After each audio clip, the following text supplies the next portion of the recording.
After the Yom Kippur War broke out on October 6, 1973, Israel quickly felt a noose tighten around its neck. Outnumbered and unprepared, Israel incurred unexpected, heavy losses in the first 3 days. The Egyptians pushed into the Sinai, and the Syrians conquered the Golan Heights, closing in on Israel's population centers. Make no mistake, the possibility of Israel losing the war was becoming increasingly real by the hour. And losing the war would likely spell the end of Israel. So, how did Israel turn the tide and stave off the greatest existential threat it had faced since its War of Independence?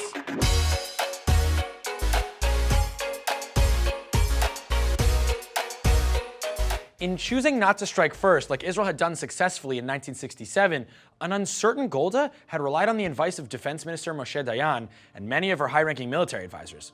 But when the fighting began, it was they who turned to Golda. After the initial shock of the Egyptian-Syrian onslaught, Golda became a rock.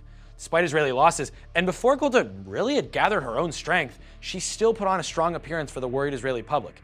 She delivered a calm, measured radio address to the citizens of Israel at the end of the first day of fighting, affirming her confidence in the IDF.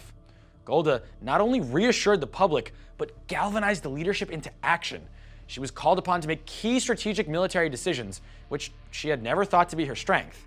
But her spur-of-the-moment decisions would lead to some of Israel's greatest achievements in the war. Still, some in her cabinet, like Dayan, were shrouded in despair, believing defeat was imminent. Golda also maintained dialogue with an important frenemy in the region, the Jordanians. Now, Jordan's King Hussein was wary of getting involved in the Yom Kippur War from the get-go, even warning the Israelis ahead of the coordinated Egyptian-Syrian surprise attack in the hopes that Israel could take preemptive action and end the war before it ever began, a la 1967. King Hussein didn't want Jordan to suffer losses like it did in the Six-Day War. On the other hand, he couldn't afford to be viewed by the other Arab nations as disloyal or unwilling to take up arms against Israel, which would make Jordan into a pariah. So, through back channels, Golda and King Hussein came to an understanding of sorts that neither side would do much damage to the other. But let's get back to the key players, Egypt and Syria. With the two Arab countries receiving arms from the Soviet Union, Golda turned to Israel's superpower friend, the United States, in hopes of resupplying the staggering losses the IDF had suffered. Now, why didn't the US have Israel's back right away? Well, US Secretary of State Henry Kissinger had his own diplomatic agenda. In his words, the best result would be if Israel came out a little ahead, but bloodied in the process and the US stayed clean. He felt secure that Israel could turn things around on their own and wanted to avoid triggering a Soviet resupply effort of the Arabs.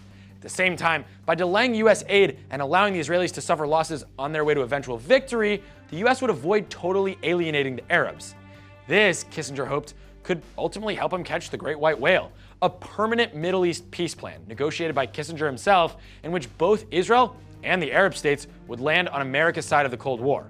But once the Soviets began resupplying the Arabs with planes, tanks, and weapons by sea to make up for early Arab losses, Kissinger and President Nixon's calculations changed. The US wasn't going to sit idly by and watch Soviet allies who were making surprising headway take control of the Middle East by pushing out Israel, America's key strategic ally in the region. Nixon, sensing Israel was really up against a wall, also feared what might happen if Golda turned to her last resort. What if, seeing all hope lost, the Israelis went nuclear? The morning of October 9th, Nixon and Kissinger learned that Israel had begun to prepare its nuclear weapons for action. Golda knew that if she made Israel's preparations easily detectable, the US would get the message. And they did. With nuclear tensions between the US and the Soviets already at an all-time high, the US wasn't crazy about the idea of starting World War III in the Middle East.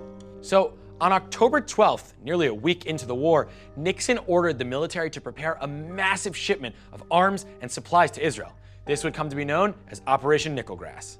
Getting wind of the plan, Arab nations quickly threatened oil embargoes on any European countries willing to allow American aircraft to land for refueling or fly over their territory. Most of them caved to the oil-rich Arab countries and banned American planes from their airspace. Portugal was the lone exception, and within a few days, 22,000 tons of weapons and supplies began pouring into Israel with stopovers in Portugal. American planes flew round the clock, completing over 500 flights. They brought over tanks, helicopters, fighter jets, replacing early Israeli losses, and then some. Now, days before Operation Nickelgrass began, Israeli tanks in the north had largely pushed out the Syrians, recapturing the rocky Golan Heights. On October 14th, with new supplies now flowing in, Israeli tanks pushed back against Egypt on the sands of the Sinai. By the late afternoon that same day, Israel had routed the Egyptians. By the next night, Israel crossed the Suez Canal and soon encircled Egypt's Third Army. The Israelis then set their sights on the Egyptian capital of Cairo, roughly 60 miles away. By October 22nd, 2 weeks into the war, Israel's reversal of fortune was pretty much complete. Israeli forces had recaptured Mount Hermon in the north and pushed on until they were only 25 miles from Damascus, the Syrian capital. That same day, the United Nations called for an immediate ceasefire, but the fighting didn't stop as both sides refused to let down their guard. The Soviets threatened to send in their own troops to defend the Egyptian Third Army, which was still encircled by the Israelis. The Soviets also put their warplanes on high alert to defend the Egyptian and Syrian capitals in the event of attack. In response, Kissinger warned that if the Soviets sent forces to the Middle East, the United States would as well. This was the closest the Soviets and the Americans had come to direct military confrontation since the Cuban Missile Crisis in 1962. The Soviets backed down, and Moscow asked Washington to make sure the Israelis eased up on Egypt's Third Army so as not to humiliate Egyptian President Anwar Sadat. The Americans also made sure Israel stopped its advance on Cairo to preserve the possibility of peace with Egypt. Remember, Sadat came into this war hoping to regain Egypt's national dignity and honor that took such a hit after the 1967 Six-Day War. Only then would Sadat enter peace negotiations. On October 28th, the fighting officially ended, when the first direct talks between Egypt and Israel began.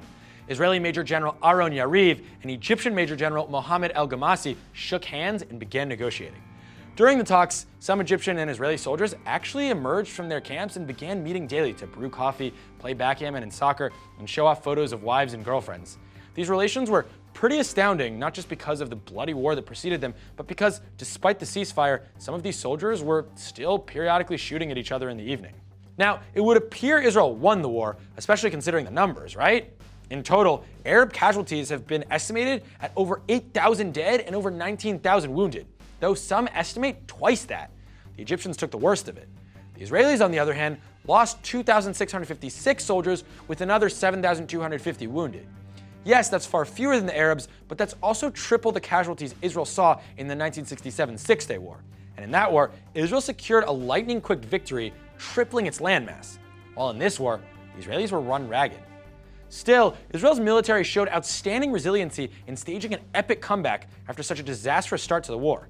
The IDF excelled in some of the biggest tank battles the world had ever seen. Israel also learned just how important its friendship with the US was. Ultimately, the US was the only ally that really showed up for the Jewish state in its hour of need. Now, even though it's pretty clear Israel won militarily, that's not the whole story. Politically, Egypt also secured a huge win, putting Israel on the brink of collapse, forcing them to call upon the United States to come to their rescue, and uniting Arab nations throughout the region to join the fight was a major win for Sadat. Egyptians no longer felt the humiliation of 1967 and proved the IDF wasn't invincible. And in the post-war negotiations a few years later, Israel began the process of handing the Sinai back over to Egypt. So basically, Egypt scored a huge victory in terms of morale and territory. And in Israel, it certainly didn't feel like a victory. Remember, Israel lost nearly 3,000 soldiers, with more than 7,000 wounded. For a tiny country of only 3 million, well, think of it like this. Pretty much everyone in Israel either lost someone close to them or knew someone who did. But seeing Israel's democracy on display after the war was truly inspiring. By definition, a democracy is predicated on holding those in power accountable, and that's exactly what happened in Israel following the Yom Kippur War. Many Israelis didn't see Golda as a strong leader who showed resolve. They saw a deer in headlights and viewed her and Dayan as responsible for Israel's lack of preparedness. Motzi Ashkenazi, an IDF reserve captain, held up a sign in front of Golda's residence that read, "Grandma, your defense minister is a failure, and 3,000 of your grandchildren are dead." A government inquiry known as the Agranat Commission found that Golda and Dayan weren't directly responsible for any wrongdoing. Most of the blame was placed on senior IDF intelligence officers. But still, in the face of growing national frustration, the ruling Labour Party fractured and Golda eventually resigned. In the end, Israel withstood the attack, but the Arabs proved the IDF wasn't an indestructible force. While still an icon, much of Golda's legacy is now defined by the failures surrounding the war. The period also showed that even military heroes like Dayan aren't immune from the stresses and devastation of war. Still, ironically enough, the war sparked peace negotiations between Israel and Egypt, leading to one of the strongest and longest-standing peace treaties in an unstable region like the Middle East. Thanks for watching. See you guys next week.